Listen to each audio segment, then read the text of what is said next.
We've got 10 points out of 12, so a positive result in Greece gives us a chance to have a winner-takes-all shootout at Hampden against the Danes. We were disappointed, myself, my players were disappointed because we didn't play as we could play, but we still got the points. Going into these games, a little bit of experience, somebody like Lawrence in the squad, you know he's got a goal in him, which is really important. Steve, we talked at the start of the campaign about the condensed nature of it. We said it's going to come thick and fast, and here we are going into the last two games, and before a ball was kicked, presumably you would love to have been in a position where it's in our hands. Yeah, I think that was always the case. We knew coming to these two games in November that pretty much everything would be relying on these two games. That's the way it's turned out. We've got 10 points out of 12, put ourselves in a great position. We've already eliminated one of our main rivals for the top two spots in the section, so I think we're probably a little bit in front of where we thought we might be. Everyone's done the permutations, 2 wins does it. Easier said than done, 2 very different challenges again. Yeah, 2 difficult games, obviously against the pot 1 and the pot 2 seeds in the group. The Greeks will have something to prove. I think they'll go to that game fully motivated to prove that they're a better team than Scotland, so we know we go there for a tough game, even though they're already eliminated. If we can pick up at least a point there, so a positive result in Greece gives us a chance to have a winner-takes-all shootout at Hampden against the Danes. You and the players did cut frustrated figures to an extent in the last camp, regardless of the points, which I think was maybe lost on a few people in the immediate aftermath. How do you reflect on it now you've probably watched it back again? No, the performance was disappointing. I can find some reasons. Obviously, as always, I'll keep those reasons to myself and speak to the players about it because they're the most important people. They're the people who need to know what we could have done better. I know what I could have done better.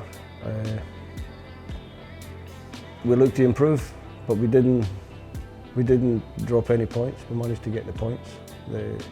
Probably the most disappointing thing for me was after being 2-0, we conceded the late goal to make it 2-1. 2-0 always looks better than 2-1 in my head.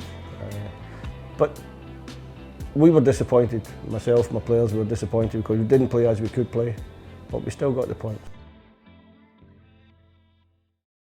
You've had to shuffle the pack a wee bit, as is the nature of international football. Can you talk us through the ins and outs? No, the squad's a little bit bigger because we go away for a training camp before we go into the Greek games, and we go to Turkey for a training camp. We've got more or less a full week to work with. So I take a bigger squad. Mainly in the full-back positions, I've added Josh Doigan and Ross McCrory to give us a little bit more strength and depth in that position. Everybody knows what Lawrence can do, Lawrence Shankland. Lawrence comes in instead of Kieran Bowie. Kieran's a young man, he's got a lot of football, international football, club football in front of him. I just feel that going into these games, a little bit of experience, somebody like Lawrence in the squad, you know he's got a goal in him, which is really important. One of the big blows was losing Angus Gunn, but we've still got Craig Gordon, Liam Kelly, and after a long time, Scott Bain back in the squad, which is great for Scott, and it's a little reward for his decision to come out of Celtic and go and play first team football at Falkirk.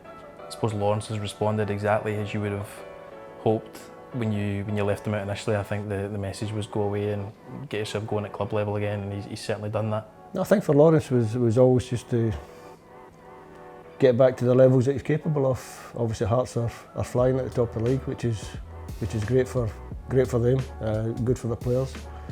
We've got a lot of good players playing at the top of their game at the moment, and Lawrence is one of them, so he fully deserves his place back in the squad. It's only human nature that people will gradually get a wee bit more tense the closer we get to this big goal at the end of this campaign. How do you go about relaxing the players and winding them up at the same time? It must be a tricky balancing act. Not really. Got a lot of experience now in the squad, so they know what to expect. They know what they have to do.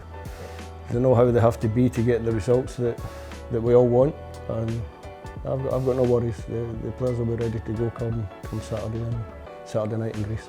The same will be true for the the supporters in the stands here. The game sold out weeks ago, which is another show of faith from them and you guys. What's your message to them? Nah, for the Denmark game, obviously we're hoping that it's, like I said, it's a cup final. Winner takes all qualification game. That's what we're aiming to do. If that's the case, then we expect full backing for the first to the last minute. It's going to be important, isn't it? Especially on a night if it is a case of winner takes all. Nah, the backing for your supporters is always important. So when we come here, like I said, the crowd need to support us for the first minute to the last minute, and I'm sure they'll do that. Good luck. See you in camp. Thanks, Kenny.